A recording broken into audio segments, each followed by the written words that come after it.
Hello students, today we are going to see one example on double integral which is given in the Cartesian form and will be solved transforming to the polar form.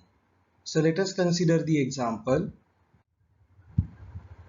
Evaluate double integration over r x square y square divided by x square plus y square into dx dy, where r is the annulus between x square plus y square equal to 4 and x square plus y square equal to 9.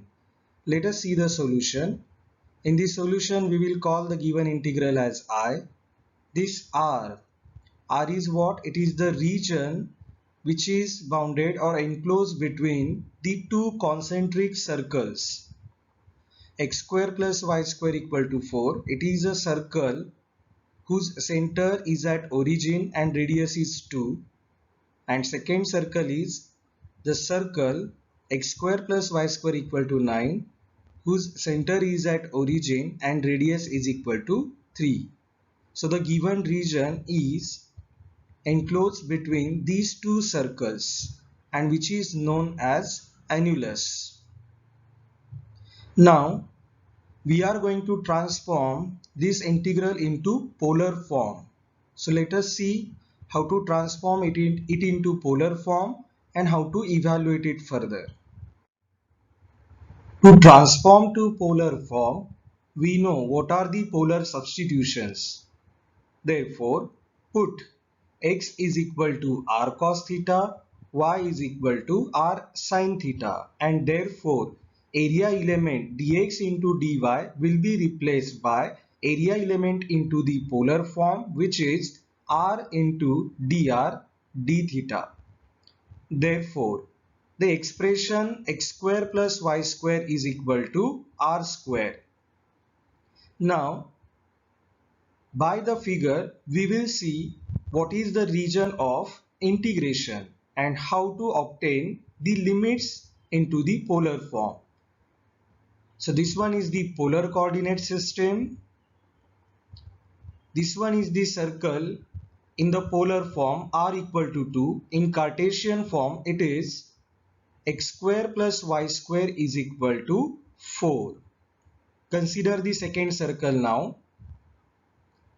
R is equal to 3, which is in polar form, and in Cartesian form it is x square plus y square is equal to 9. So see, this one is the region between two concentric circles and it is called as annulus, which is the region of integration.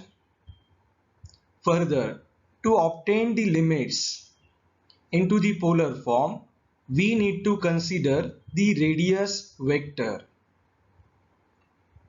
This dark blue colored part of the radius vector lies in the annulus, and from this part only we are going to obtain limits for the variable r. So in the region R, this radius vector enters at the arc of the circle r equal to 2. Therefore, 2 is the lower limit for r and it ends at arc of the circle r equal to 3. Therefore, 3 is the upper limit for variable r. Hence, r varies from 2 to 3. Now, we want to obtain limits for second variable, polar variable, which is theta. To cover this region in how much degree we are rotating the radius vector, that will give us limits for the variable theta. So, to cover this complete region, we are rotating our radius vector in 360 degrees and hence theta will varies from 0 to 2 pi. So we have obtained the limits for both the variables r and theta. Now we will make all the changes in the given double integral. So the integral I, it becomes now.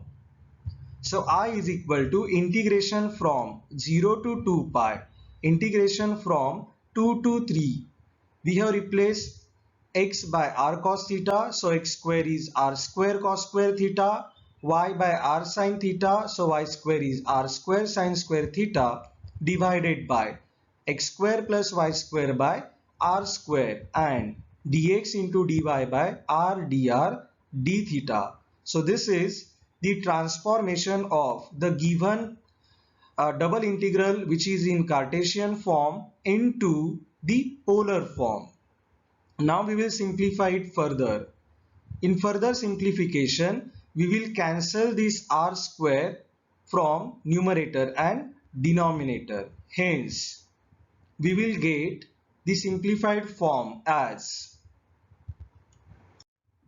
so integral I is given as integration from 0 to 2 pi, integration from 2 to 3 r cube cos square theta into sin square theta dr d theta in the polar form. For the innermost integral, the limits are always considered as the limits of variable r, and for the outermost integral, limits are always considered as the limits of the variable theta.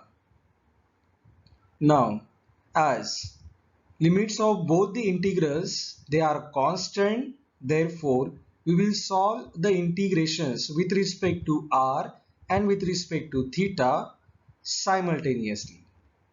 Therefore the expression will be, we can write the given integrals like this.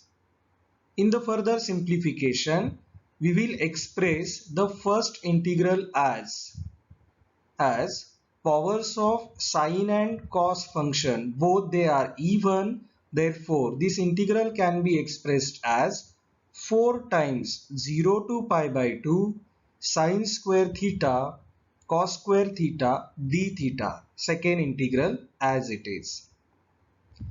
For the evaluation of first integral, we are going to use here reduction formula.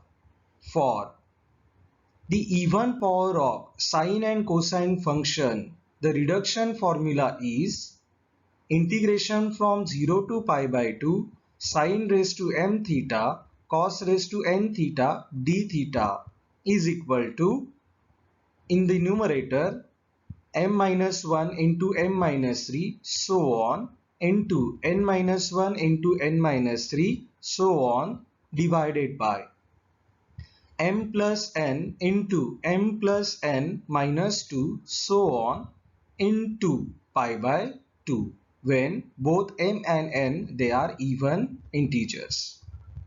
Now, as our m is equal to 2 and n is equal to 2, and if we replace that values here, 2 minus 1 is 1 and n equal to 2 minus 1 is 1. So in the numerator we will get 1 into 1, whereas in the denominator 2 plus 2 is 4. So we are at this integer, so we have to consider 4 into 2 into pi by 2. Therefore I is equal to 4 times 1 into 1 divided by 4 into 2 into pi by 2.